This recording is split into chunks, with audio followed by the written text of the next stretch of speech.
It's Messi! It is the cleanest of clean finishes from the best on the planet. It's time for the biggest sports stories. Liverpool, the champions of Europe, on top of the world. The biggest interviews. That such a great spectacle is ruined by such thuggish behavior. And all the analysis right here. He's the one player that has the arrogance to think that he can play in any stadium in the world and any pitch in the world in front of any player in the world and take them on. Every weekday, it's my sport, it's your sport. It's ZiFM Sport. Let's join the team for the biggest show in the world of sport on ZiFM Stereo. My station, your station. It's a very good evening, Zimbabwe. It is ZiFM Sport on a Wednesday, wacky Wednesday here on ZiFM Sport. And those wacky presenters are back. Who are they? Alois Gazaman Bunjira, Christine, Chris Midzi, Chris Gray, so many names. Michael, Mikey, my daughter. They're all here. And of course, then there's Sean Tafirenyika who puts it all together. My name is simply Barry Menandi. Yes, indeed. Very simple. In and out. Done and dusted. ZiFM Sport on a wacky Wednesday indeed. What can you look forward to on today's show? Well, on the home front, Highlanders have said they will not accept the ZIFA kit deal, which the National Association is negotiating without the club's consent. And international sports news, Jofra Archer says some of the abuse he has received on social media since breaching England's biosecure bubble earlier this month has been racist, and he is concerned he might not be 100% mentally right in time for the third test against the West Indies, which starts on Friday. And around the world in 60, we start in Pretoria, where South Africa Rugby is planning for competitive rugby to return by the end of August through an 8-team Currie Cup, though logistics regarding the hosting of those matches still need to be determined. In California, tennis legend Serena Williams is set to help fund a new LA-based women's football team ahead of the 2022 National Women's Soccer League season. And in Las Vegas, Deontay Wilder has dismissed any lingering doubts about a third fight against Tyson Fury, which means Dillian White must still wait until early next year for his WBC title shot. I will have yet another wacky track for you in our play of the day, and then it's the beautiful game where kickoff is in the Premier League. Aston Villa manager Dean Smith says players must prepare for a cup final after showing courage to secure a priceless win over Arsenal and move out of the Premier League relegation zone with just one game to go. In Serie A, AC Milan have extended the contract of coach Stefano Pioli as the club abandoned widely reported plans to replace him with former RB Leipzig and Schalke 04 coach Ralf Rangnick for the next season. And in La Liga, Martin Braithwaite is likely to leave Barcelona during the transfer window. That's according to Mundo Deportivo. Should be a phenomenal show, but as always, we start with our power play, and today it's a man called Joel Corey. It's featuring MNEK. It's called Head and Heart. Head and Heart, we are here. Head and Heart, we love sport. The Home Front. Local sports news and analysis.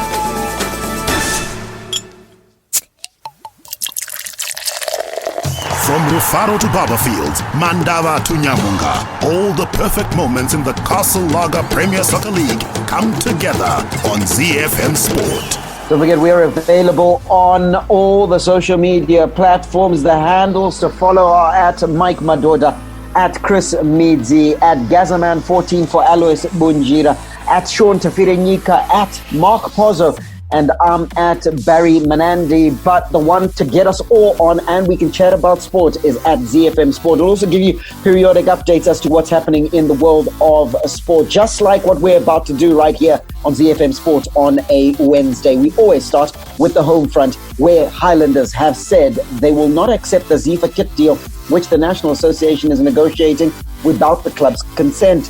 Boso chairman Kenneth Mutlope said the replica jerseys designed by the club and manufactured in China will soon be available for sale. ZIFA has reportedly engaged the United Kingdom leading sportswear manufacturer Umbro through a South African agent that initiated the Warriors kit deal to make kits for all the Premier League teams. ZIFA board member Philemon Machana emerged from the weekend meeting with Premiership Board of Governors and announced that they had identified an international kit supplier to sponsor Premiership football teams in the coming season, but did not name the supplier. Now, this is all very interesting because it's not without precedent, Michael, but your thoughts on this deal, first and foremost, seeming like it's blindsided the clubs. Yeah, that's the worrying aspect, Barry. The fact that it looks like ZIFA did not consult beforehand, before announcing this to the media and to the public. They haven't consulted the clubs to find out what is their position. Not forgetting that clubs have already got existing relationships and sponsorships and technical partnerships. You take a look at Highlanders and Caps United. I think they are with Raw. Raw had been providing the kits under the Net One dispensation, as it were. Dynamos have got their own arrangement. FC Platinum have got an arrangement with Kapa. We're also seeing Gezi Platinum Stars with their own arrangements. Recently, Manika Diamonds coming out and announcing their own technical partnership. I think same company that is doing the kits for Bulawayo Chiefs. So I don't think ZIFA thought this one through properly. They could have consulted widely to find out whether there was an appetite for this sort of arrangement within the Premier Soccer League clubs themselves, and therefore done a feasibility study to find out, first of all, is it feasible? And secondly, does it make good business sense for the clubs and those that, of course, are providing the kits? Having said that, Barry, you did mention the fact that it's not without precedent. We've seen it internationally, globally. I think the American sports system probably does this best, where the technical partnership is negotiated at league level. So in the MLS, which is the football league, you see Adidas providing the kit for all the clubs in that league. You see a similar arrangement in the NBA and the NFL as well. They've got one supplier for all the franchises. And then you go to rugby, New Zealand rugby have got a similar model where Adidas provides the kit for the All Blacks and also does it for the franchise sides.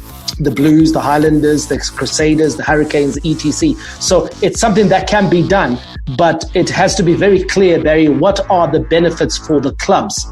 What do they stand to gain? This deal here that's being put forward by Machana and ZIFA, for me, smacks of a shit. You know what we call a shit.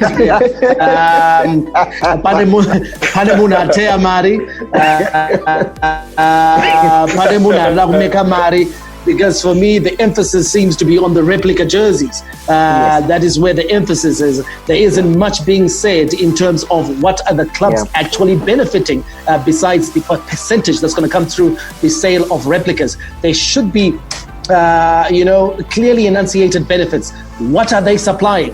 What are they giving? What are the quantities? How far, how low down do they go? Are they going down to the junior teams? Are they going down to the development sides? What's the nature of the relationship? Right now, all is around the sale of replica jerseys. And Chris, it's fairly obvious that there's a huge focus on the monetary aspects, and albeit that Philemon Machana, the finance man on the ZIFA board, has said that the clubs will pay nothing up front for the replicas and will only pay the wholesale price for the merchandise after selling it and then retain the profits. You think to yourself, okay, fine, ZIFA. Yep. That's exactly what the concern is. What's brought about the sudden interest in who and how the Premier Soccer League teams are kitted out. This is something that, as far as I know, hasn't been done in Zimbabwe in recent times. So what was the actual trigger for this? And like Mike said, it smacks of a jet, because first of all, you don't have the buy-in of the clubs, which is absolutely critical in any kind of business transaction. Someone is getting something for it. The teams seem not to have buy-in, and you're not going to go about a business deal, especially without the buy-in of the bigger teams, your Highlanders, your Caps United, your Dynamos. These are the teams that have the numbers. If the focus is going to be on selling the replicas, then you need these teams to have their buy-in. They need to be involved. They need to be interested. And to be quite honest, to a certain extent, they need to be involved in the negotiations. But at this point, it looks like ZIFA's taken a couple of steps into trying to crack this deal in without the buy-in of the teams. And that obviously spells disaster. At the moment now, it's already in the news and we're talking about it. And that's problematic for ZIFA in that they're not, first of all, an organization that the public has trust in. So already there's question marks around why they're making this particular move. So it's the whole situation is just more than a little bit problematic. Also, Alois, the fact that this Umbro deal that was done for the Warriors hasn't gone smoothly in itself. So you got to think to yourself that this is a supplier who, in truth, hasn't done that great with the one team that you had to supply for, which is the senior men's soccer side, because in truth, the other sides are just benefiting from the kit that was supplied for the Warriors, the main team. So in trying to supply for one team, you haven't done well. How much of a chance do we have to ask you supply for 18 teams? Yeah, this whole deal is, for me, it's quite crazy. You know, it's quite crazy. I don't even understand who ever started it. You know, in the first place, when you look at the situation whereby you are busy trying to talk about monies for COVID and all that, and it hasn't been sorted, and you've got a lot of crap that is going on, and all of a sudden you're busy negotiating a deal that is and announcing it so prematurely at the same time and causing other chaos. I don't know if he's diverting attention from this COVID money or not. I'm not so sure, because this is not feasible at all. Like Mike said, you needed it to be the feasibility study. Do the clubs what? The first port of call is to ask the clubs, this is what we are thinking, not what we have negotiated. No, this is what we are thinking. Is it possible? Then clubs are sorted. Then you go back to the supplier and negotiate. And at the same time, I actually have a feeling that the supplier also went to ZIFA and pushed through ZIFA. They wanted the deal for the clubs. So somebody pushed the carrot at some guys at ZIFA that, you know, like Mike said, there's a jet. Inoda kutambika saka jet rakatopushwa carrot kudhara kune vanhu veZIFA vakati amai unozochi tosota topusha maclubs and mai kupusha kwacho is like imposing. How do you just impose such a thing to clubs? Clubs are independent when it comes to the commercial aspect of their day-to-day running of the club. So it just can't. But coming back to what you said, they haven't done well anyway with ZIFA, with the Warriors. We haven't done much that they've done. We haven't seen any replicas for the Warriors. Go now and find a replica for the Warriors. Where do you get it today? Yeah. We don't know where to get it. Let me also come in, Alois. Let me come in and add to what you're saying, Alois, and say, you know what, I get the feeling, because the Umbro deal hasn't gone very well for Umbro themselves and ZIFA. I don't think Umbro has sort of like got the commercial bounce that they expected from partnering with ZIFA. And so I think they're demanding more from the association to say, you know what, give us more territory, give us a few more things to work on so that we can get something out of Zimbabwe. And ZIFA are now promising them something that they shouldn't be promising them. Remember, initially I said that this has been done elsewhere at the behest of leagues in other countries. I'm surprised that it's ZIFA that's leading the negotiations on this one. I would understand if this was Kennedy. This is supposed to be the PSL. That was exactly what we are doing for our league. It shouldn't be ZIFA taking the lead on this one. What business does ZIFA have to do with a semi-autonomous league of the nature of the Premier Soccer League? Yeah, and also crazy. I think we're turning it on its head and turning the pyramid on its head, in the sense that there is talk of replicas when replicas are some way down, because in truth, first and foremost, clubs, when they negotiate deals with technical partners, have to deal first and foremost, what are we going to play in? Secondly, what are we going to train in? What equipment are we going to use? Because remember, there's equipment that's related to these partnerships as well. And then the replicas are actually the cherry on top, that now the commercial department then comes in and says, right, we now want to go out and sell what you guys are wearing. But ultimately, remember, it's football, and it's football first. So the football teams should be kitted out. The replicas are the cherry on top. So this is a bit inverted. It's a bit of a, not to call it a pyramid scheme, but certainly the pyramid is inverted. Hi, I'm Clemens Matau, chicken in midfielder. You're listening to ZiFM Sport. Right, let's give you a local sports news roundup, starting with motorsport, where Zimbabwean motorsport sensation Axel Jeffries has been unveiled as part of the driving cast that will take part in the upcoming GT World Challenge Europe. Mad Panda Motorsport confirmed that it had completed its full season driver lineup for the upcoming GT World Challenge Europe by signing Jeffries to partner team principal Ezekiel Kompak in the Sprint Cup. Jeffries and Kompak will share the number 90 Mercedes-AMG GT3 Evo at every GT World Challenge Europe Sprint weekend between August and October, racing at Misano, Manucor, Zandvoort, and the team's home track in Barcelona. In karate news, Bulawayo Provincial Karate Association chairperson Sensei Ndabezinhle Mazibuko says that they are pinning their hopes on the Sports and Recreation Commission allowing the resumption of non-contact training soon. Mazibuko said that there has not been much work in the province as they await the SRC to give them the green light to resume activities. ZKU applied to the SRC seeking approval to practice non-contact training and competition.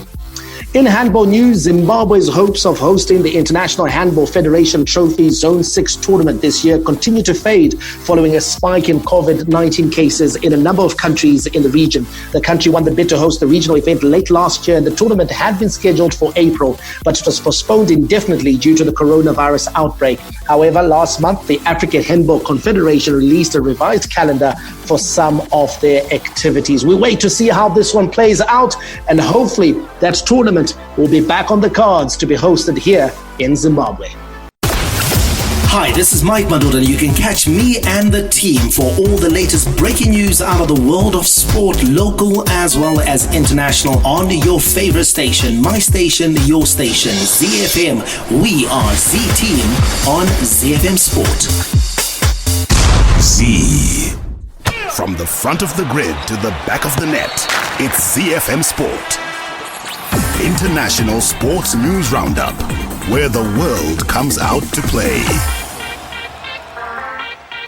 Time to go international with our sports news. A great show that we got lined up for you, especially in the beautiful game. Marvelous Nakamba could yet remain a Premier League player after Aston Villa crawled out of the relegation zone with just one match remaining. Can they do it, the villains? Can they remain in the Premier League? We'll get to discuss that one with Alois Subunjira, Barry Manadi, and Chris a bit later on. And also the fascinating discussion we are having around the ZIFA kit deal.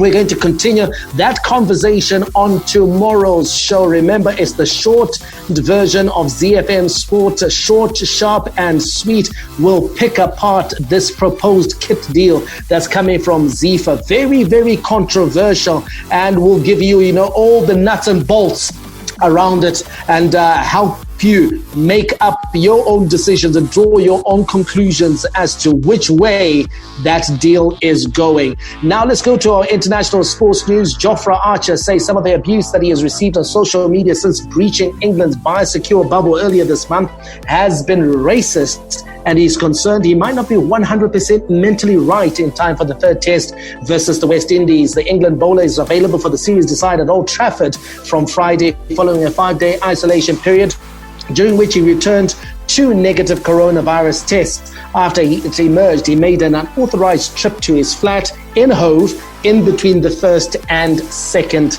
tests. Now, Archer, as we reported on the show, he was subsequently fined and given a written warning by the ECB, that's the England and Wales Cricket Board. Now, this here, Chris, is a transgression that we cannot write off. There are protocols that these players signed up for, protocols, health and safety protocols that were that they knew of. These were articulated to these players. So it's not like he's broken a rule that he was not aware of.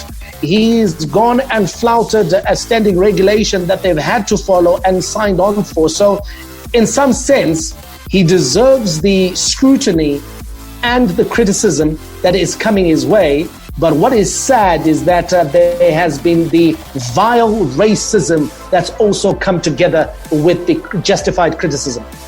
Definitely. I think the criticism is justified 100%. We need to always remember that when it comes to coronavirus, these are lives at stake. When you make a decision to leave a biosecure place and possibly then to return. The issue is that you are possibly putting hundreds of people in danger. We know how quickly coronavirus spreads. So definitely in terms of the reprimand of that particular action, I understand the criticism. However, another aspect of this is that because he's not an English-born player, so he then becomes the Barbadian-born player, and it then delves into the murky waters of racism and just his background. He's no longer just an England player anymore. Now he's Barbadian-born, and the English media itself often reverts back to his, and not even just for him, generally for athletes across who play for England,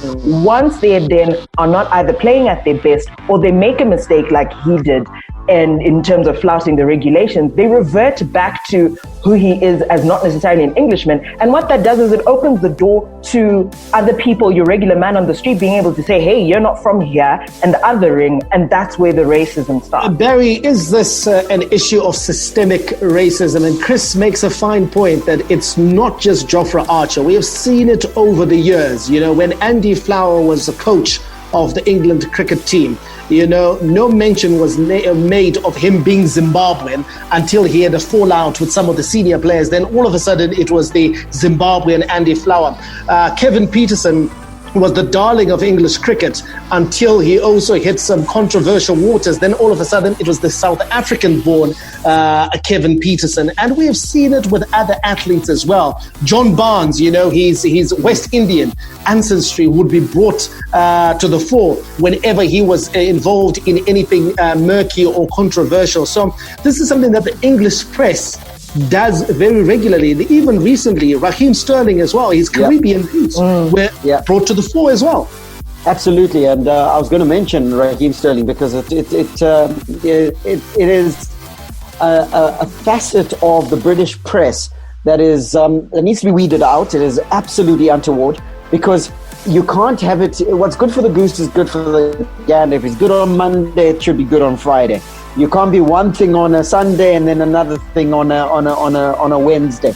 So they can't have it both ways. In my view, especially when it pertains to Jofra Archer, I think the manner in which they've handled this whole situation has amplified it to the extent that it needn't have been. The fact that the young man, and he is a young man, issued a mea culpa immediately after. He realized that he had erred. He realized that he had broken protocol. And he apologized for it. Let it go. What is the issue? Yes, fine. The England cricket team was prejudiced of having his services. Well, if you want his services in the next test, then make sure that he's available for it. Quarantine him. Make sure that he's in a fair mental state to be able to perform at his best. What did they do there? Hounded the man to a point where by now he's thinking to himself, I'm not in the mind state where I can bowl even one ball, let alone one over in the next test. What have you done? You haven't achieved anything. He's one of your best players. Well, one of the things when it comes to the English media, the British media, Barry, is the way they'll sort of like tackle an issue and then spin it in sort of like different ways. Because I'm thinking, I go back to Jack Grealish, captain of Aston Villa. He flouted the lockdown regulations, very early on during the lockdown. But then the conversation in the British media space became one around, mental health. It became around one about, are we doing enough to make sure that these players are supported during their times of seclusion? They're not used to being isolated, etc. But then the conversation around Jofra Archer became one of English cricket could have been prejudiced of millions. This could have happened, etc. So there's a more drastic spin to things when Jofra Archer is the one who's doing it, as compared to one of the white boys, as it were. Listen, for lack of a better phrase. So this is the systemic racism that we are talking about. Ben Stokes. Wow, when he had his bust up in the outside one of the pubs, it was given the treatment, but caused to die down very quickly so that he could get back into the lineup as soon as possible. So no, they are very unfair on those that are non-white. And could this lead, Chris, in this day and age, you take a look at the cricket landscape, the way it is right now, where international cricket is no longer the pinnacle of one's career commercially, as it used to be, let's say a decade ago. With the advent of T20 cricket, the number of T20 competitions around the world, you got your IPL, you got your Big Bash League, you got the Caribbean League, etc. We've seen a number of international cricketers decide, you know what, to hell with an international career, I can make a living. In fact, I can make 10 times more than an international cricketer by simply playing in these sort of like IPLs and Big Bash League T20 competitions, and get away from this whole thing where I have to be dealing with vile racists simply because I want to play for England. Definitely, and it becomes more and more of an option when you look at the fact that he's not even, if you take a look at Jofra Archer, he's not even able to do what he loves anymore. He's not going to be able possibly to get back onto the pitch and to do what he wants to do. But an option like that gives him the opportunity to possibly pursue a better better financial reward for his work. He's probably going to be in a better mental state. And I think with a lot of these non-white players, especially for teams like England, they live on the defensive. They live almost extremely careful of their movement and what they're supposed to do. And I think an option like that liberates them more than just financially, but just being able to be fully human without worrying about what the English press is going to be writing about me the next day.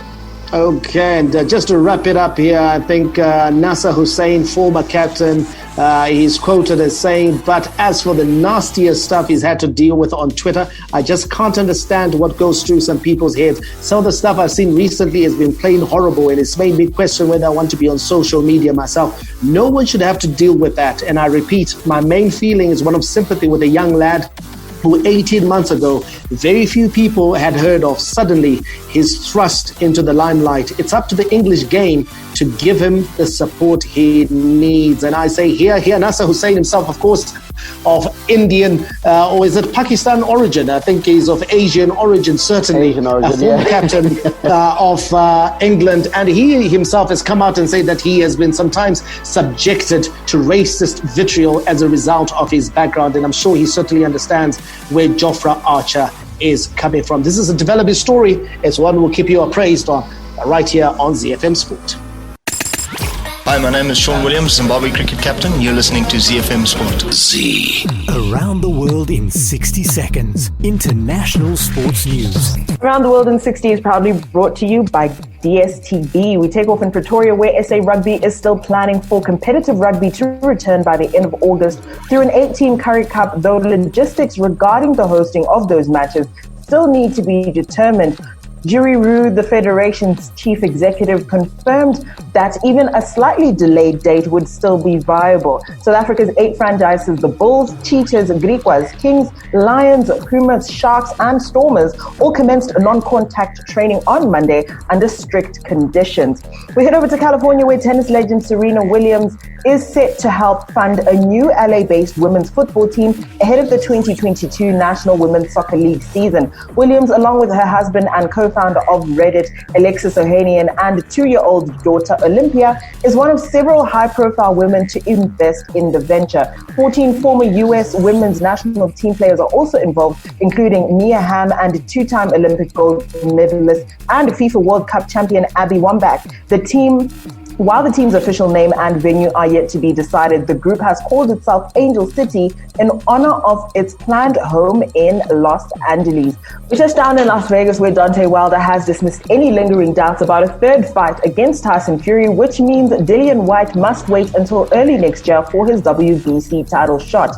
The American heavyweight had a clause in his contract allowing him to enforce another fight following his defeat to Fury in February, and Fury's US promoters Top Rank are targeting a possible date of the 19th of December. White is the mandatory challenger for Fury's WBC belt, and promoter Eddie Hearn had suggested he could challenge his British rival next if Wilder did not go ahead with a trilogy fight. Hi, my name is Rudoni Shamba, Mytoria's super striker. You're listening to ZiFM Sport. The big leagues, The big teams, the big players. The beautiful game on ZiFM Sport. All the rivalry. Here is Harry Kane for Tottenham. Oh, what a goal! A classic derby goal from Harry Kane. Catch him if you can. All the stars. Oh, back here's Liverpool 2 in front. Talk about impudent. Talk about improvisation. Talk about Sadio Mane.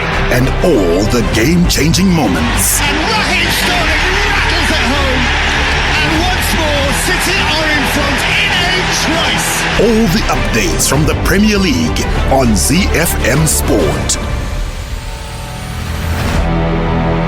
High drama in England yesterday evening, and Watford are staring right down their barrel. Their goalkeeper, Ben Foster, has admitted the Hornets' confidence is crazy low as they slipped into the relegation zone with one game of the Premier League season to go after being thrashed 4-0 at home by Manchester City. In the game after that, Aston Villa then took a giant leap towards safety as Trezeguet's goal took them out of the bottom three with a vital 1-0 win over Arsenal at Villa Park. Let's hear from Villa manager Dean Smith, who says players must prepare for a cup final after showing courage to secure a priceless win. Yeah, it was okay. I mean, obviously a great performance, but an even better result because the result is what we needed against a good team who were just off the back of beating, two of the best teams in Europe. So we knew we had to show a lot of courage, a lot of heart and work rate, and I thought it was a real team performance today. We kept them at bay for large periods. I can't really remember Pepe making saves. So I thought we defended the box that well, and he came to claim crosses when he needed to as well. I felt our shape was good, and we were restricting them. I thought we got up to the ball really well, made them go backwards at times, and we defended the pockets of space just in front of our centre halves really well as well, and you have to do that against good teams. It's a big boost, that's for sure. We knew we had to get that win to even catch Watford up, and now we've got the season in our own hands, and that's all you can ask for going into the last game. Alois, you've got to say this is good news, not just for Aston Villa, but for the multitude of motherless Nakamba fans here in Zimbabwe. They'll be praying that they can at least see one more season of Nakamba in the Premier League. Villa have a chance. Yes, Mike, it might not just be marvelous Nakamba fans, but this is about Aston Villa.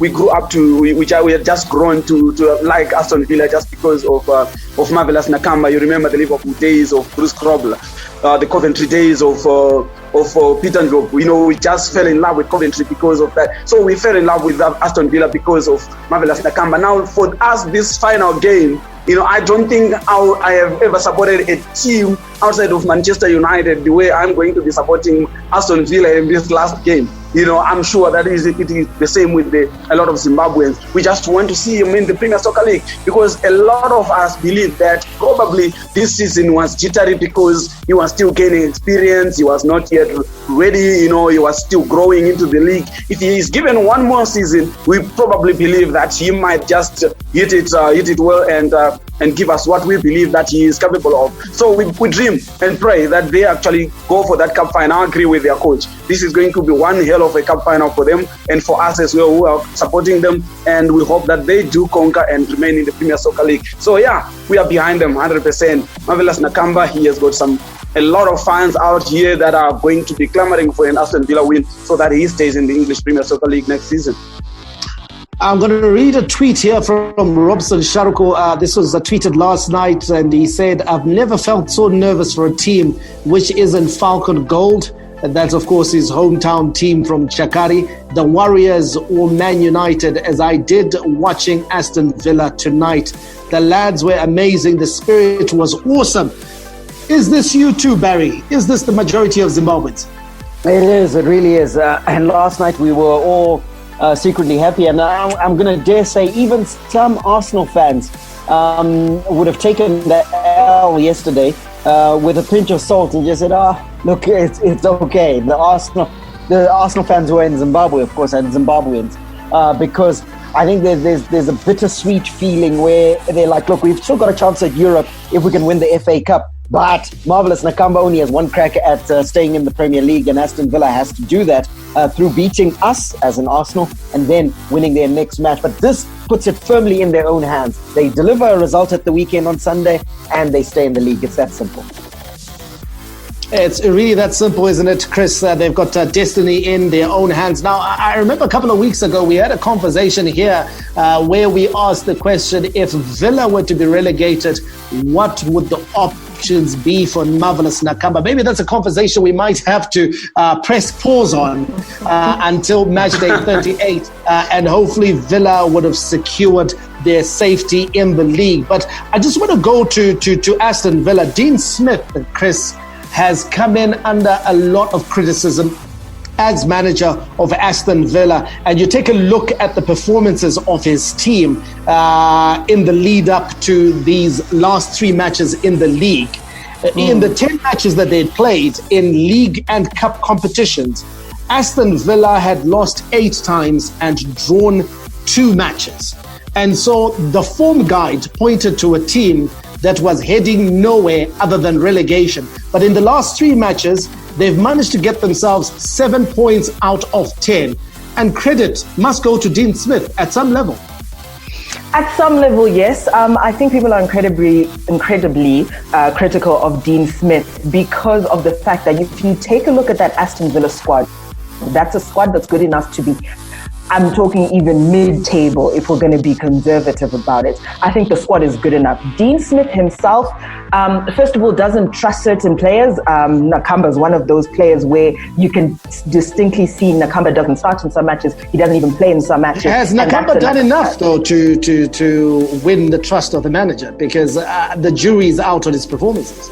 I think initially when we saw Marvelous Nakamba not starting at the very beginning of the season, when he wasn't starting and he'd come on and he'd actually give Aston Villa a boost and he'd almost change the pace as well. I think that's where we saw, okay, he's making some starts. And then that back and forth between he's starting and he's not starting and he's playing and he's not playing, that damages a player who's not particularly confident in the first place, because this is the one shot he has at playing in the EPL.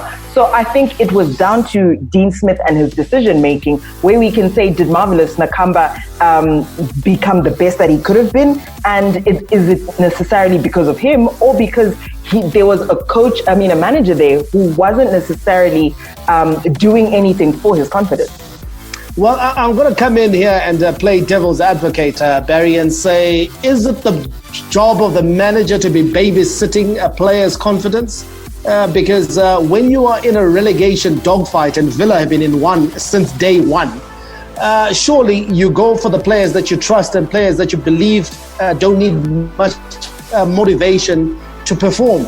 I take a look at the last 3 performances of Aston Villa, and that is where I feel a bit, I have some misgivings about Marvelous Nakamba, because he hasn't started in those 3 matches. Those are the matches that Aston Villa have played their best football and got themselves 7 points out of 10. Yeah, but who got them into the relegation zone to begin with? I'm not going to center on Marvelous Nakamba. I'm going to use my metric on Dean Smith simply on the playing staff as a whole. And for me, none of the players who play for Aston Villa have improved under Dean Smith. When Tyrone not even Grealish? Not even Grealish. Grealish has... Barry. But hold on. Get me right. Being harsh. Grealish was already a world-class player when he came onto the scene and came into the Aston Villa lineup. Grealish has not necessarily improved. He's at the level where he was. He's a fantastic footballer and has remained a fantastic footballer. I want to dispute that, Barry. Jack Grealish, this is not the same Jack Grealish, Barry, that we saw relegated to Aston Villa. This Jack Grealish here is now one of the best players in the league. Now, I can understand if you say maybe Dean Smith had nothing to do with the development. It was natural progression. He's older and he's now more experienced. But he's certainly a different player from the one that was relegated with Villa 3 seasons. No, absolutely. I'm discounting all of that. I'm counting this season. The body of work I'm considering is this season. Tyrone Mings, at the beginning of the season was good enough to get a call up from to England at centre half because of the performances he was putting in. Has that defender moved up? Conor Hourihane, phenomenal player. You look at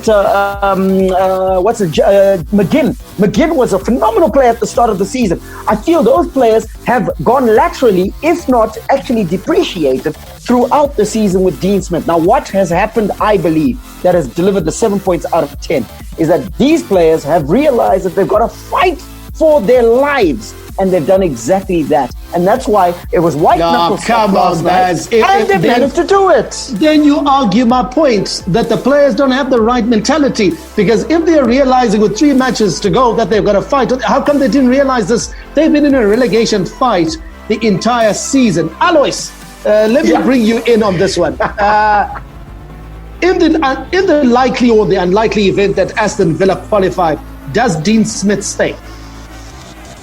Now, okay, before I answer that question, Mike, I want to respond to the question that Barry didn't respond. You asked if the coach is responsible for babysitting the players, blah, blah, blah. I think, yes, it's part of the coach's responsibility as well to bring in confidence to his players. Yes, you need to babysit your players. You need to realize the potential of your player and discover how you can actually put him together so that he can be a package that you want. We see it with coaches like Pep Guardiola. We see it with Jurgen Klopp. You know, the way he handles his players, he puts confidence in that player so that, you know, a player, even if he makes a mistake, he knows that the coach is behind me, and he knows I can make a mistake, I can come back and it's part of the coach's job to do that. How much time do you have when you are in a relegation dogfight? I understand your points about Klopp, about Pep.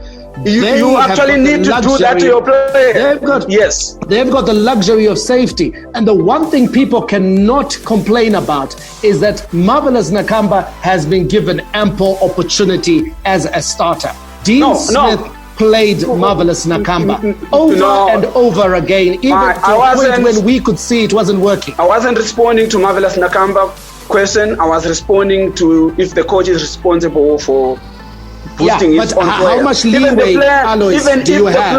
The same, whether you're fighting for the championship or fighting against relegation. You don't have time if you're fighting. Relegation. Mike, it's part of the coaching curriculum. It's part of being a coach. Do you have the time? Even if you are getting relegated, you still need to boost your player to produce the best he can.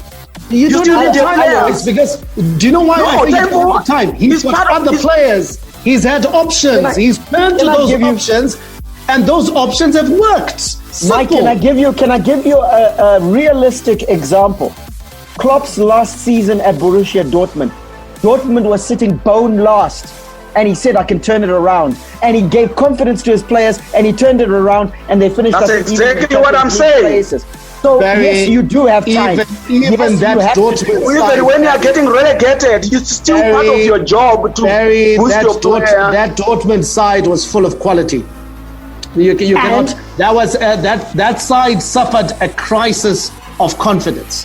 Okay, that's what we are saying. That's it's a different scenario. It's an Aston Villa. But you know what? You're using that example. This guy has decided, you know what? I can't carry on doing. I've got to shift things. I've got to change things. He's done exactly that, guys. 7 points in the last 10. You can't tell me that's just the players deciding, oh, we're in a relegation dogfight. We need to fight. Okay, okay. Can I answer your question now? I'll answer your question now. No, I'm with you. I wouldn't carry on going forward with Dean Smith. But we gotta give credit where credit is due. He's got absolutely points out of 10. Yeah, to answer your question, Mike, I wouldn't carry on with him because he had a good side. Like Chris said, quality players that deserve to be at least in the mid-table, and he has not done that. And the worst of it all, I see him as a coach who has failed to bring the best out of Marvelous Nakamba, so he should go. Marvelous Nakamba, I like that. Absolutely love that. So that is the debate around Villa. Well, let's just take a look, of course, at the match day 38 and how things stand. Already relegated are Norwich. They are gone. But who will join them? Bournemouth look like they're likely to join them because they are now 3 points adrift with one game to go. So they need Watford and Villa to lose on the final day, and they win and win big. You know, even a 2-0 victory for them. A 2-goal swing, yeah. A 2-goal swing for them would be enough for Bournemouth to survive, but they need both Villa and Watford to lose. Watford are away to Arsenal on the final day, the same Arsenal that was beaten by Aston Villa. Aston Villa away to West Ham. West Ham have been bang on form in the last few matches, so those are not gimmies for both sides. Watford, though, have done well versus Arsenal, Chris, in recent times. And there's the added incentive that Troy Deeney has always had a bit of lip, and he's always reserved some of his most scathing criticism for Arsenal. Arsenal have an opportunity here to send him packing to Division 1. Definitely. Arsenal have a lot to prove. First of all, I think that loss last night is going to be major for them. I think they're going to be coming back wanting to prove something. So Watford is going to be in for it, definitely. And Aston Villa, Barry, they're away to West Ham. West Ham, form team, playing well, scoring goals. But they're a team that have survived. But we have known that on the final match day in England, you don't get any freebies. Teams with nothing to play for always play with vim and vigor, give 100%. There are no games that you get for freely in England. And Villa will need to win this one and play very well to make sure that they safeguard their position in the Premier League. Yeah, and I'm going to contradict myself slightly, where I'm going to say that Dean Smith seems like he's found a formula that works. Where you using the same. Now he's found a formula that works. Too soon, Barry. Too soon. Give him credit. He's found a formula that works, and you can see in his starting lineup, and even the substitution that he's making. He chucks on Davies, he chucks on Nakamba round about the 60th minute, and usually at that time they've managed to get a goal ahead, and they're holding on to what they have. And those two come, they shore up. Davies harries and hassles the defenders up at the top, and then Nakamba sort of shores things up in front of the back four. So I think that formula for me, as long as they can keep Mikel Antonio quiet of West Ham, Aston Villa might be able to get a result. Okay, so just as we wrap up this one, guys, let's call it Alois. Who goes down? I'm sure we can all agree. Let's all agree on Bournemouth, right? Bournemouth, I think, to be honest, I have a feeling Villa and Watford. That's tough. Yeah. One of them is going to win. One of them is going to win or get a draw or something. Bournemouth is away to Everton. I can't see them getting a result there. So who goes down, Villa or Watford? I'm using my heart here. Watford goes down. Watford goes down. Chris? I think taking a look at the way Aston Villa played last night, I think Watford go down. I think Watford are not necessarily going to be as confident as Aston Villa going into this final match day. Yeah, that's a very good point, isn't it, Barry? The confidence stakes. Villa will be cock-a-hoop, high on confidence. Watford, they will be very low in confidence. They've just sacked their manager, Nigel Pearson. Then they got hammered by Man City. And so confidence is at an all-time low? All-time low. They're taking on an Arsenal side that wants momentum going into the FA Cup final. So there's a lot that's working against them. So for me, I think it's Watford that's going to be cut adrift. Right, there's action tonight. Liverpool's coronation at Anfield. We'll see Chelsea being the visitors. Of course, Chelsea fighting for Champions League football. Should be a good game, that one. But before that, the appetizer, as it were, will be at Old Trafford. Manchester United versus West Ham. United themselves gunning for Champions League football. Two good games we have in the offing tonight. Some quick updates around Europe, starting with Italy, where AC Milan have extended the contract of coach Stefano Pioli as the club abandoned widely reported plans to replace him with former RB Leipzig and Schalke 04 coach Ralf Rangnick for next season. Italian media have been reporting regularly since February that Milan have been in negotiations to hire the 62-year-old on the initiative of the club's chief executive, Ivan Gazidis.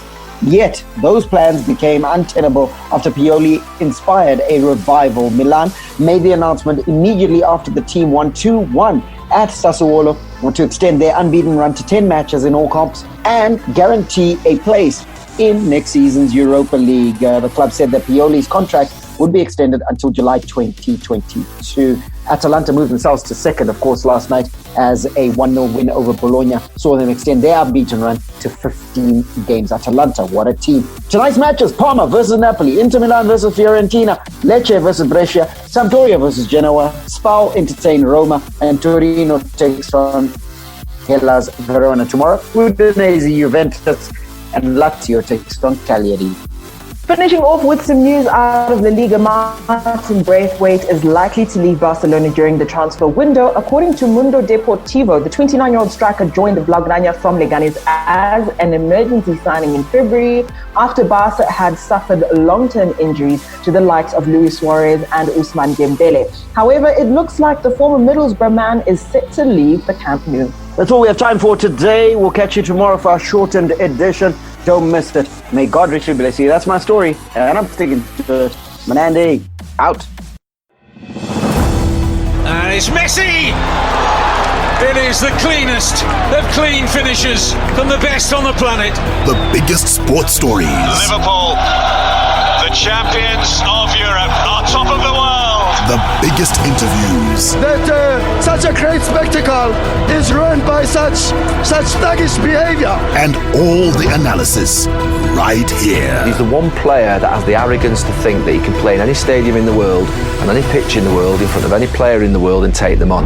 Every weekday, it's my sport, it's your sport. It's ZiFM Sport on ZiFM Stereo.